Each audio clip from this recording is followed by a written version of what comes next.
अत्तरदाणीपासून सुरुवात केलेला प्रवास काल कौशल इनामदारांनी गाण्याच्या सुरावटी बनतात म्हणजे नेमकं काय, गाण्याला चाल लावली जाते म्हणजे काय या विषयांनी मांडली. आणि आज अशोक राणे आपल्यामध्ये उपस्थित आहेत, जे आपल्याला मी पाहिलेला सिनेमा आणि सिनेमातलं जग असा एक वेगळा विषय आपल्यासमोर मांडणार आहेत.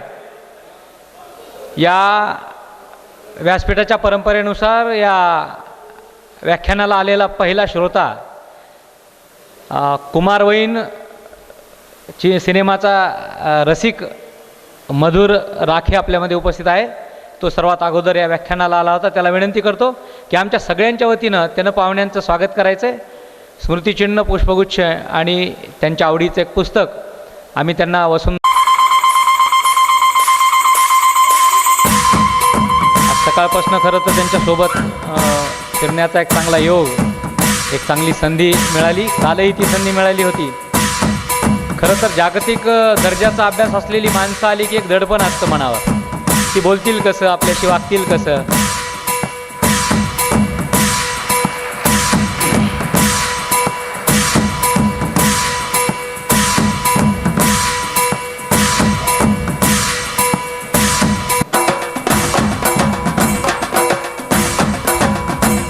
मी तो मुद्दा सांगत होतो की एखादा जागतिक दर्जाचा अभ्यासक किंवा ज्येष्ठ संगीतकार वगैरे असं बाहेरचा माणूस आला की कधी कधी दडपण असतं की कसं बोलतील ते आपल्याशी, वेळ देतील का, त्यांचे काही नियम असतील का, असं सगळं दडपण घेऊन संयोजक या नात्यानं त्या पाहुण्यांचं स्वागत करायला आम्ही खरं तर पहिल्या भेटीत जात असतो. आणि कालचाही अनुभव तितक्याच ताकदीचा आणि आजचाही तितक्याच ताकदीचा.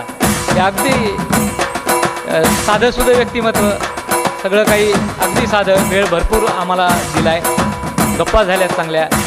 आणि त्यांनी एक छान दुपारी सांगितलं की कार्यक्रमाचं संयोजक जेव्हा फोन करतो त्यावेळेस साहजिक असतं आपण मानधन विचारतो आणि ते भीतभीत किंवा तुमचं मानधन किती आहे, त्यावेळेस ते त्यांचं उत्तर खूप छान असतं की मानधन 1 कोटीपेक्षा मी काही कमी घेत नाही, पण मला तुम्ही किती वेळ देणार आणि तुमच्यातली माणसं मला किती वेळ देणार, मला त्यांच्याशी बोलायला आवडेल, भरभरून बोलायला आवडेल.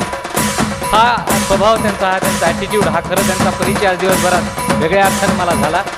माझ्याकडं खरं त्यांचा प्रिंटेड पण परिचय आहे, जो इंटरनेटवर, वेबसाईटवर, पुस्तकाच्या पाठीमागे पण मिळू शकतो. पण या एवढा काहीतरी वेगळा अभ्यास असलेली व्यक्ती जेव्हा दिवसभर आपल्यासोबत फिरल्यानंतर आपल्या लक्षात येतं की इथं खरं तर film critic, researcher, film academician, script writer, film maker, director, international forum for cinema, producer Ashok Rane production, ही सिनेमाच्या संदर्भातली सगळी ओळखीची नावं आणि या सगळ्या पदांवर ते आता कार्यरत आहेत. 1977 पासून मराठी आणि इंग्रजी वर्तमानपत्रामध्ये भारतीय सिनेमा आणि जागतिक सिनेमा या संदर्भातली समीक्षा ते सतत लिहित आहेत. वेगवेगळे जागतिक चित्रपट महोत्सव, बर्लिनला झालेला असेल, टोरंटोचा असेल, मॉस्कोचा असेल, कान्स चित्रपट महोत्सव असेल, तिथं विशेष अतिथी म्हणून, विशेष ज्युरी म्हणून ते निमंत्रित केले जातात. यासोबतचं रिसर्च वर्क खरं तर त्यांचं चालू असतं. चित्रपट या विषयाच्या संदर्भातच्या कार्यशाळा ते सतत घेत असतात. वेगवेगळ्या भागात त्या कार्यशाळांचं आयोजन, मेंबर ऑफ ज्युरी म्हणून जवळपास 14 ते 15 अत्यंत महत्त्वाच्या राष्ट्रीय आंतरराष्ट्रीय महोत्सवात त्यांना आलेलं निमंत्रण, वेगवेगळ्या गव्हर्मेंट शासकीय समित्यांवर अत्यंत सन्मानानं त्यांची असलेली नेमणूक, वेगवेगळ्या चित्रपटाच्या पटकथा, त्या संदर्भातचं लेखन, विविध चित्रपट विषयांची पुस्तकं, सिनेमाची चित्रकथा नावाचं जे पुस्तक त्यांनी या सगळ्या हिस्ट्री ऑफ वर्ल्ड सिनेमावर लिहिलं, ज्याला नंतर नॅशनल अवॉर्ड पण मिळालं, असं एक पुस्तकाचं लिखाण असेल. चित्रमनातले अनुभव सखे सोबती या पुस्तकांच्या माध्यमातून या क्षेत्रात भेटलेली माणसं त्यांनी त्याच्यामध्ये मांडली आहेत. हे सगळं सोबत राष्ट्रीय आंतरराष्ट्रीय, ज्याला मी नॅशनल म्हणालो की सुरुवातीलाच, की राष्ट्रपतींच्या हस्ते एखादं अवॉर्ड मिळणं असेल, आंतरराष्ट्रीय दर्जाचं निमंत्रण, हे देखील खरं अवॉर्ड असतं. त्यासोबतच्या अनेक अशा अचिव्हमेंट्स त्यांच्या या सगळ्या ह्याच्यामध्ये आहेत. एखादा माणूस अशा काहीतरी तज्ज्ञतेचा असतो म्हणजे काय, याची फार सोपी व्याख्या मला दुपारी त्यांच्या या गप्पांमधनं कळाली. की आपण त्यांचा परिचय देत असतो, मोठमोठे शब्द वापरतो, जागतिक दर्जाचे वगैरे, असं म्हणजे काय, त्या एका विषयाची तज्ञता कशातनं येते तर मला चित्रपटांची आवड आहे, मी वर्षात 300 चित्रपट पाहतो असं ते म्हणाले. गुजराती भाषेचा अभ्यास आहे, मराठी, इंग्रजी, हिंदी आहे, बेंगॉली आहे, कोकणी भाषेचा अभ्यास आहे, जागतिक चित्रपटाच्या अभ्यासाच्या निमित्तानं जगभर प्रवास आहे. पण त्यांनी खूप आत्मविश्वासानं 3 गोष्टी दुपारी सांगितल्या की माझ्याकडं एकूण जगभरातल्या 10,000 चित्रपटांचं कलेक्शन आहे. जगातला एकही असा गाजलेला दिग्दर्शक नाही ज्याचा चित्रपट मी पाहिला नाही. मला असं वाटतं की एखाद्या विषयातली तज्ज्ञता कोणाकडे येत असेल तर त्या या सगळ्या ध्येय वेडेपणामुळे येत असते. आणि दुसरं महत्त्वाचं सूत्र दिवसभरात त्यांच्यासोबत राहून जे खूप आनंदाने मला तुमच्याशी शेअर करावं वाटतं ते असं की मी जेव्हा त्यांना म्हणालो की आमच्याकडे नाट्यशास्त्र विभाग आहे, ग्रामीण भागातली मुलं तिथं नाट्यशास्त्र विभागाचा अभ्यास करतात, आणि मी खूप दबकत त्यांना म्हणालो होतो की त्यांच्याशी काही 15-20 मिनटं तुम्ही बोलाल का. ते खूप आनंदाने म्हणाले की अरे ग्रामीण भागात खूप पोटेन्शियल असलेली मुलं आहेत आणि या मुलांनी चित्रपट किंवा या क्षेत्रातल्या वेगवेगळ्या विभागात काम करावं यासाठी त्यांनी स्वतःहून पुढाकार घेऊन डॉक्टर बाबासाहेब आंबेडकर मराठवाडा विद्यापीठात एक कोर्स डिझाईन केला आहे. त्यासाठी ते स्वतःचा प्रचंड वेळ देत आहेत आणि त्या विद्यार्थ्यांना बोलण्यासाठी जवळपास दुपारचे 2 तास त्यांनी दिले. 2 तास झाल्यानंतर मी विनंती केली सगळ्यांना की त्यांना तसं जेवणाची घाई नाही आहे, पण त्यांच्यासोबत मी आहे आणि मला जेवणाची घाई असल्यामुळे आपण ब्रेक घेऊ असं म्हणून खरं तर दुपारचा मी कार्यक्रम थांबवला होता. असा हा एवढा अभ्यासक माणूस, साधा माणूस, साधेपणामुळं खरं मोठा झालेला माणूस आपल्यामध्ये उपस्थित आहेत. मी त्यांना अशी विनंती करतो की मी पाहिलेला सिनेमा आणि सिनेमातलं जग या विषयाची मांडणी त्यांनी या व्यासपीठासमोर करावी. धन्यवाद. नेहमीची पद्धत आहे आपली आणि त्यात नुसती औपचारिकता नाही, त्यात प्रेम असतं. ते आम्हा लोकांना कळतं. आम्ही जेव्हा जागोजाग जातो की जिथे कुठे जातो ते तिथल्या लोकांना आनंद होतो की मुंबई पुण्याची कुठली दूरदेशीची माणसं येतात, तुमच्याशी बोलतात, तुम्हाला आनंद होतो. तसा तो मला देखील खूप आनंद होतो की मला जिथे जिथे जातो तिथे वेगवेगळ्या प्रकारची माणसं, वेगवेगळ्या कामं करणारी माणसं आणि अगदी त्यांच्याबरोबर सर्वसामान्य म्हणावीत अशी सुद्धा माणसं मला भेटतात की ज्यांचा कुतूहल आहे. मी नेहमी असं म्हणत आलो की तुम्हाला एखाद्या गोष्टीतलं किती कळतं, तुम्हाला ते कळून घेण्याची धडपड किती आहे, याच्यापेक्षा तुम्हाला साधं कुतूहल असलं ना तरी तुम्ही जिवंत माणसं आहात. आणि अशी जिवंत माणसं जागोजाग भेटतात तेव्हा असं वाटतं की जग खूप सुंदर आहे. नाही तर आज सकाळीच मी कोणाशी तरी बोलताना म्हटलं की आता अलीकडे काय होतं की तुम्ही वर्तमानपत्र उघडलं की टी व्हीवरच्या बातम्या पाहिल्या की पहिलं मत आपलं असं होतं की हे अख्खं जग, किमान आपला देश हा अत्यंत वाईट आहे, इथे सगळं वाईट चाललेलं आहे, हे फार रसातळाला चाललेलं आहे, जगण्यात राम राहिलेला नाही असं आपल्याला वाटतं. पण जेव्हा माझ्यासारख्या माणसाला संधी मिळते, मी जागोजाग जातो आणि जेव्हा असं काही पाहतो तेव्हा असं वाटतं की इतकं काही जग वाईट नाही, जग खरंच सुंदर आहे. फक्त त्या सुंदर जगाविषयी कोणी सांगत नाही. आता अभिजितने माझं कौतुक केलं म्हणून मी अभिजितचं कौतुक करत नाही. अभिजित जोंधळेविषयी मला जे काय आज कळलं की तुमच्या संस्थेचा जो हा सगळा उपक्रम मला कळला, हे असं जागोजाग अशी माणसं, अशा संस्था अशा पद्धतीने हे काम करतात ह्या आजच्या काळामध्ये, ही फार मोठी आणि महत्त्वाची गोष्ट आहे. त्यामुळे मला खरोखर खूप आनंद झाला. आणि आता माझा विषय की मी पाहिलेले सिनेमे आणि सिनेमातलं जग. तर अभिजितने तुम्हाला सांगितलं की मी वर्षाला 300 सिनेमे पाहतो. जगातला असा एकही देश नाही की त्या देशातला सिनेमा मी पाहिलेला नाही. जगातला पहिला सिनेमा बनला 1895 मध्ये आणि त्याचा जगातला पहिला शो पॅरिसमध्ये झाला 28 डिसेंबर 1895 रोजी. तो जगातला पहिला सिनेमा माझ्या घरामध्ये माझ्या संग्रहात आहे. तिथपासून ते कालच्या सुलतानपर्यंत मी जगभरचे सिनेमे पाहिलेले आहेत. तर मी पाहिलेला सिनेमाची व्याप्तीही एवढी मोठी आहे. आणि त्याच्याबरोबर सिनेमातलं जग, आता एकदा जग म्हटलं तर ही जॉग्राफिकल टर्म आहे, भूगोलातलं संदर्भ आहे तो, की जग ज्याला भूगोलीय हे आहे आपण मोजमाप आहे. तर ते जग म्हणजे काय, प्रत्यक्षात आपल्या भोवती म्हणजे अंबेजोगाई शहर, महाराष्ट्र राज्य, भारत देश, जग इतपतच जग मर्यादित आहे का, तर त्याच्या भौगोलिक सीमारेषा, त्याच्या पलीकडे एक जग असतं. म्हणजे साधी गोष्ट की आपण आपल्या घरामध्ये 5-7 माणसं आहोत आणि आपण एकाच रक्तमासाची माणसं आहोत, आपलं नातं आहे एकमेकांशी, आणि तरीसुद्धा आपल्या घरातल्या प्रत्येकाचं एक वेगळं जग आहे, ते सुद्धा आपल्याला माहिती नसतं. आपल्याला वाटतं की माझी आई, माझे बाबा, माझी मुलं, माझी भावंड, माझे काका मामा या सगळ्यांकडून एकच जग आहे. नाही, ते प्रत्येकाचं त्या एकाच घरात एका छताखाली वेगवेगळं जग असतं. आणि त्या अर्थानं मी जग ही संकल्पना इथे वापरतोय. आता भूगोलातलं जग म्हणाल तर मी एका छोट्या गुजरातमधल्या छोट्या शहरामध्ये लहानाचा मोठा झालो. नवसारी नावाचं शहर आहे. तिथं माझे वडील नोकरीला होते. तिथं मी छोटं शहर होतं, त्या शहरामध्ये माझी शाळा झाली. आणि तिथे असताना पहिल्यांदा म्हणजे आम्ही मुंबईला नातेवाईकांकडे यायचो ना, तर नवसारीतनं मुंबईला आलो तर आम्हाला मुंबई अमेरिका वाटायची. म्हणजे एवढा फरक जाणवायचा. त्यावेळीची मुंबई, आत्ताची नाही. आता टोलेजंग इमारती झालेल्या आहेत. त्यावेळी तर कुठे टोलेजंग इमारती नव्हत्या माझ्या बालपणी. तर ती मुंबई आम्हाला अमेरिका वाटायची. असं करताना म्हणजे तेवढा संपर्क, एक माझं नवसारी गाव आणि दुसरं ते मुंबई शहर. याच्यामध्ये 5वी-6वीत असताना संगम नावाचा सिनेमा आला होता, राज कपूर वैजयंतीमालांचा. आणि तो सिनेमा बघायला माझ्या थोरल्या भावाने, जो माझ्या 6 वर्षांनी मोठा होता आणि तो त्यावेळी हायस्कूलला 11वीला वगैरे असेल, तर त्याने मला 5 आणे दिले. आणि त्याचा मित्र जो होता तो हसला त्याला. तो म्हणाला, तू 5 आणे तुझ्या धाकट्या भावाला सिनेमा बघायला देतो? तर तो म्हणाला, हे 5 आणे घे आणि तुझ्या मित्रांबरोबर तो संगम नावाचा सिनेमा बघून ये. तर तो माझ्या भावाचा मित्र म्हणाला, तू तुझ्या लहान भावाला संगम बघायला पाठवतो ज्याच्यामध्ये वैजयंतीमाला बिकिनीमध्ये आहे, स्विमिंग कॉस्च्यूममध्ये आहे, आणि ते असलं काहीतरी बघायला पाठवतो? तर माझा भाऊ तो काय फार मोठा विचारवंत नाही, सर्वसामान्य माणूस होता बिचारा, आणि त्याचं आयुष्य त्याच्या पद्धतीने जगला. तर तो त्यावेळी एक वाक्य असं म्हणाला, नाही मी त्याला वैजयंतीमाला बघायला नाही पाठवत आहे, त्याला मी पॅरिस आणि पॅरिसचा आयफेल टॉवर बघायला पाठवतो.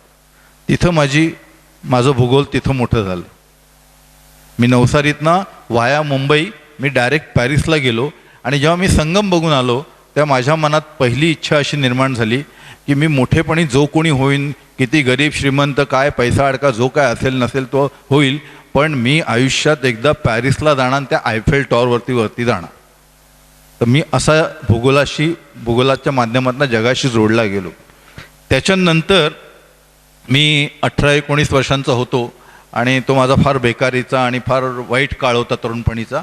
तो एवढ्यासाठी रेफरन्स म्हणून सांगतो, त्याचं कौतुक नाही करत, प्रत्येकजण त्या अवस्थेनं जातो.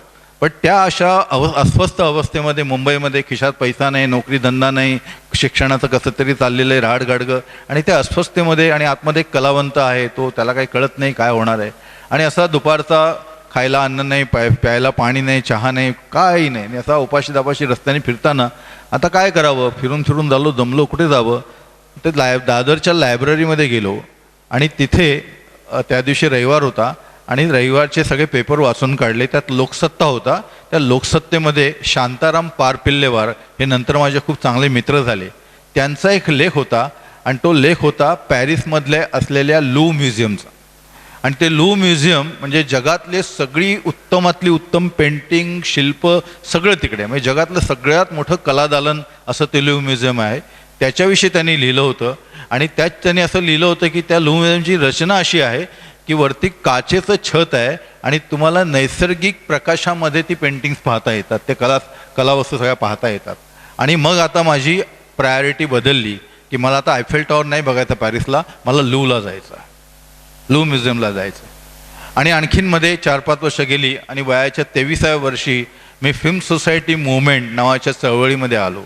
ही चळवळ म्हणजे जसं आपण कॉलेजमध्ये वाङ्मय मंडळ असतं ना, किंवा तुमच्या बँकेमध्ये ऑफिसमध्ये वाङ्मय मंडळ असतं, तशा प्रकारची ही लाईक माइंडेड लोकांची, ज्यांना सिनेमामध्ये केवळ प्रेक्षक न राहता रसिक व्हायचं आहे, अशा रसिकांची ती एक चळवळ की सिनेमा जाणतेपणाने पाहावा, सिनेमा एक कला म्हणून पाहावा, अशा लोकांची एक चळवळ. ती 1927मध्ये पहिल्यांदा इंग्लंडमध्ये सुरू झाली. आणि त्यात जे 5 जण होते, 5 ज्याला आपण प्रमोटर्स म्हणतो, ज्या 5 जणांनी ती चळवळ सुरू केली, त्यात एक माणूस होता जॉर्ज बर्नार्ड शॉ, जगातला खूप मोठा नाटककार, तो त्या 5 जणात होता. तर या लोकांनी ती काढली की आपण आता सिनेमा बघतो तर सिनेमा बघून येऊ, आणि त्याला वाईट बरं म्हणण्यापेक्षा आपण काय वाईट बरं चर्चा करू, आपण ते माध्यम शिकून घेऊ.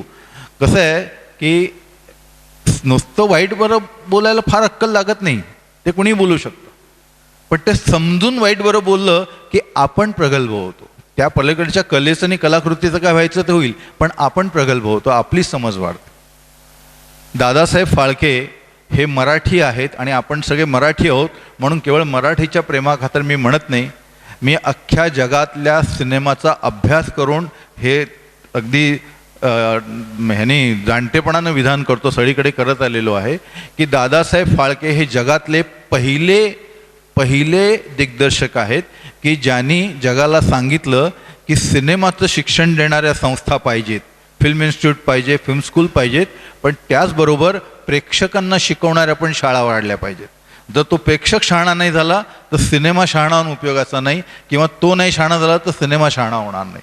म्हणून आपल्याकडे मोठ्या प्रमाणात आपल्याला कचरा बघायला मिळतो, कारण आपण अजून सिनेमाच्या दृष्टीने शिक्षित होत नाही. तर ते सांगणारा दादासाहेब फाळके हे आपल्याकडे होऊन गेले, पण ते आपण फाळक्यांचं कधी ऐकलं नाही. आपल्या देशाचा एक प्रॉब्लेम असा आहे की आपल्या देशात आपले थोर मंडळी जी सांगून जातात ते आपण फक्त कोट करतो की तुकाराम बुवा काय म्हणाले, ज्ञानेश्वर काय म्हणाले, पंडित नेहरू काय म्हणाले, ते तमुक काय म्हणाले, अमुक काय म्हणाले, त्यांचं सांगून जे काय बोलले ते बोलून टाकलं ना की आपलं काम संपलं. ते आपल्या वागण्या बोलण्यात यायला पाहिजे अशी गरज नसते आपली. त्याच्यामुळे दादासाहेब फाळके बोलले त्याचा कोणी विचार नाही केला. पण नंतर तिकडे 1935 साली एक माणूस पॅरिसमध्ये, फ्रेंच मुलगा, त्याचं वय होतं 18, आणि त्याने लहानपणी एक सिनेमा पाहिला होता. तर तो सिनेमा बघण्यासाठी तो मोठमोठ्या थिएटरमध्ये वगैरे फेऱ्या मारायला लागला, आणि त्याने विचारलं की मला असाच एक सिनेमा बघायचा, तो कुठे बघायला मिळेल. तर त्याला सगळ्यांनी सांगितलं एकतर हा सिनेमा आठवत नाही कोणाला, इतका जुना वगैरे आहे, आणि दुसरं म्हणजे जुने सिनेमे जे चालत नाहीत ना, तर त्यावेळी जी फिल्म होती ना, तर ती फिल्म पटकन ती पेटून जायची, म्हणजे ठेवायची नाही. आत्ताची फिल्म वेगळी होती, आता फिल्म पण राहिली नाही, तर ती फिल्म पटकन पेटून जाते, म्हणून ते लगेच ते वितळवायचे. आणि त्या वितळलेल्या फिल्मचं नेल पॉलिश होतं आणि बूट पॉलिश होतं. तर त्याला इतकं लागलं की ज्याच्यावरती माझं इतकं जीवापाड प्रेम आहे, जे माध्यम मला इतकं काहीतरी देतं, त्याचं बूट पॉलिश होतं. आणि त्यानं विडा उचलला की आता इथून पुढे माझ्या आयुष्याचं धोरण एकच, मी लग्न करणार नाही, संसार थाटणार नाही, कुटुंब थाटणार नाही, जागोजागच्या फिल्म गोळा करणार. आणि त्याच्यातनं फिल्म आर्काईव्हची, चित्रपट संग्रहालयाची संकल्पना आली, आणि त्या माणसाने ती केली. आणि त्याच्यातनं पॅरिसमध्ये पहिलं जगातलं संग्रहालय उभं राहिलं, त्याचं नाव सिनेमॅथेक फ्रान्से. आता हे मला 23व्या वर्षी कळलं. आता पुन्हा माझी थोडी प्रायोरिटी बदलली की आता मला लू बघायचं होतं, आता मला सिनेमॅथेक फ्रान्से पहिल्यांदा बघायचं आहे, आणि मग लू नंतर, आणि मग उरला वेळ तर ऐफेल टॉवर, अशी माझी प्रायोरिटी बदलली. आणि मग सिनेमॅथेक फ्रान्सेसाठी तर मी इतका उतावळा झालो, कारण त्या सिनेमॅथेक फ्रान्सेमध्ये जो काही सगळा जगातल्या सिनेमाच्या इतिहासाला ते हे आहे, तुमचं रोम आहे, ते व्हॅटिकन आहे सिनेमाचं. सिनेमॅथेक फ्रान्से व्हॅटिकन आहे, ते काशी विश्वेश्वर आहे, आणि तिथून जगाला सगळे ते. मग मला असं वाटलं 23व्या वर्षी की आत्ता काही करून पॅरिसला जायला पाहिजे, एक दिवस का होईना. आणि त्या सिनेमॅथेक फ्रान्सेमध्ये त्यांनी मला आतमध्ये घेतलं नाही तरी चालेल, बाहेरनं भिंतीला हात लावायला दिला तरी मी पावन होईन, आणि ही इच्छा बाळगून होतो. आणि मग वयाच्या 46व्या वर्षी, हे 23व्या वर्षी, आणि वयाच्या 46व्या वर्षी मला फ्रेंच सरकारनं बोलवलं. हे पुन्हा गौरव म्हणून सांगत नाही, कोणी टाळ्या वाजवू नका, लगेच लोक टाळ्या वाजवतात. फ्रेंच सरकारने मला बोलवलं आणि स्टेट गेस्टशिप दिली, कारण मी फ्रेंच सिनेमावरती अभ्यास करत होतो, आणि मला सिनेमॅथेक फ्रान्सेमध्ये बसून मी फ्रेंच सिनेमावरती अभ्यास केला. तर हे असं माझं जग विस्तारत गेलं. कशामुळे? सिनेमामुळे. आणि आपण सिनेमाला काय समजतो? सिनेमा बाई वाईट गोष्ट आहे. मला आज एवढं काय नावगाव, मगाशी सरांनी माझा बायोडाटा वाचून दाखवला, तो सुद्धा त्यांनी ट्रेलर दाखवला, फिल्म मोठी आहे, आणि तो जो माझा बायोडाटा तुम्ही सगळ्यांनी वाचाल, तर एक माणूस सिनेमामध्ये, मी म्हणतो सिनेमा बघण्याचीच करिअर आहे माझी. मला ही सगळी पदं आता त्यांनी मगाशी दाखवली, मी दिग्दर्शक अमुक तमुक तमुक.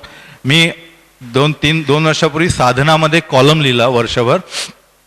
त्या कॉलमचं नाव होतं सिनेमा पाहणारा माणूस. तर मी समीक्षक होतो, अभ्यासक होतो, लेखक होतो, दिग्दर्शक होतो, सिनेमाचा मास्तर होतो, सिनेमाचा ज्युरी झालो, सगळ्या ह्याच्यातनं आलो. आणि शेवटी मी एक दिवस मला स्वतःला प्रश्न विचारला की अरे तू आहेस कोण शेवटी? तर मी आतून मला उत्तर आलं, मी एक सिनेमा पाहणारा माणूस आहे, हीच माझी ओळख आहे, हीच माझी करिअर आहे. तर सिनेमा जिथं वाईट असतो तिथं सिनेमाची करिअर होऊ शकते का? तर होते. एक माणूस सिनेमा बघण्याची करिअर करतो. आणि मगाशी घरी म्हटलं तसं की मुद्दा मी हे पण पुढची गोष्ट सांगतो की म्हणजे इतकी सिनेमाची आवड लहानपणापासून आहे, म्हणजे हा माणूस कामात गेलेला आहे. लहानपणा अभ्यासाची काय आवड नसणार, अभ्यास करत नसणार, मोठे भोपळे घेऊन येत असणार, असं सगळ्यांचं म्हणणं असेल. तर मी पहिलीपासून दरवर्षी पहिला क्रमांक कधी सोडलेला नाही. गणितात 100 म्हणजे 100, कधीही विज्ञान कधी. आणि मला पुढे आयुष्यात माझ्या घडलं नाही सोडून द्या, पण ज्या काळामध्ये मी 11वी झालो, आमच्यावेळी 11वी SSC होतं, ज्या काळामध्ये फक्त, आता हे जातीचं उदाहरण, जातीचा संदर्भ वेगळ्या संदर्भात घेतो, की फक्त भटा ब्राह्मणांमध्ये, कारण त्यांच्याकडे शिक्षणाची परंपरा, बाकी सुबत्ता, तर त्यांच्या घरातली मुलं जेव्हा IITला जायची, त्या काळात मी एक बहुजन समाजातला मुलगा, माझ्या घरची परिस्थिती नाही आणि मला IITला जाऊन केमिकल इंजिनियर व्हायचं होतं. इतकं माझं केमिस्ट्री आणि फिजिक्स तोंडपाठ होतं. इथं सरांनी गणित मांडायला घेतलं की माझं उत्तर तयार असायचं. आणि तरी सिनेमाची आवड होती आणि मग मी सिनेमाच माझं करिअर करून टाकलं, सिनेमात माझं आयुष्य करून टाकलं. तर सिनेमा बघणं गैर नाही आहे, कारण हे सिनेमा, आपण सिनेमा बघतो म्हणजे काय बघतो, ज्या दुपारी कॉलेजमध्ये मी म्हटलं की सिनेमा बघतो म्हणजे आपल्या आवडत्या हिरो हिरोईनचे सिनेमा बघतो. आता इथे 3 पिढ्यांचे लोक माझ्या समोर बसलेले आहेत, जे माझ्या पिढीचे आहेत, माझ्या थोड्या आधीचे, अर्धा पिढी आधीचे असतील. देवानंद, दिलीप कुमार, सैगल, इथून जो सुरू झालेला प्रवास आहे तो आत्ताच्या नवीन पोरापोरींतरून सिनेमातला आलेला आहे. आणि ह्या सगळ्या 3-4 पिढ्यांनी आपापल्या आवडत्या हिरोचे की हिरोईनचे सिनेमे पाहिलेत. या सिनेमात तुम्हाला जग नाही दिसणार. तुम्ही जोपर्यंत आपल्या आवडत्या हिरो आणि हिरोईनचा सिनेमा बघताय तोपर्यंत तुम्हाला, मी म्हणतो, ते जग दिसणार नाही. फक्त तो तुमचा आवडता हिरो हिरोईन दिसत राहील. आणि नंतर काय होतं की आपण ग्रो होत नाही, आपण वाढत नाही, आपण त्याच्याबरोबर तेवढेच राहतो आणि काही दिसत नाही. म्हणजे आम्ही नेहमी फ्रेमचं वर्णन, ही फ्रेम आहे म्हणतो, ही फ्रेम आहे, ही असं आयताकृती फ्रेम आहे ही. आता ही फ्रेम आहे, तर या फ्रेममध्ये इथं हिरो आणि इथं हिरोईन, तुम्ही त्यालाच बघता, त्याच्या आजूबाजूच्या गोष्टी काही बघत नाही. मी मुंबईला एकदा अजय देवगण आणि मला वाटतं काजोल होती,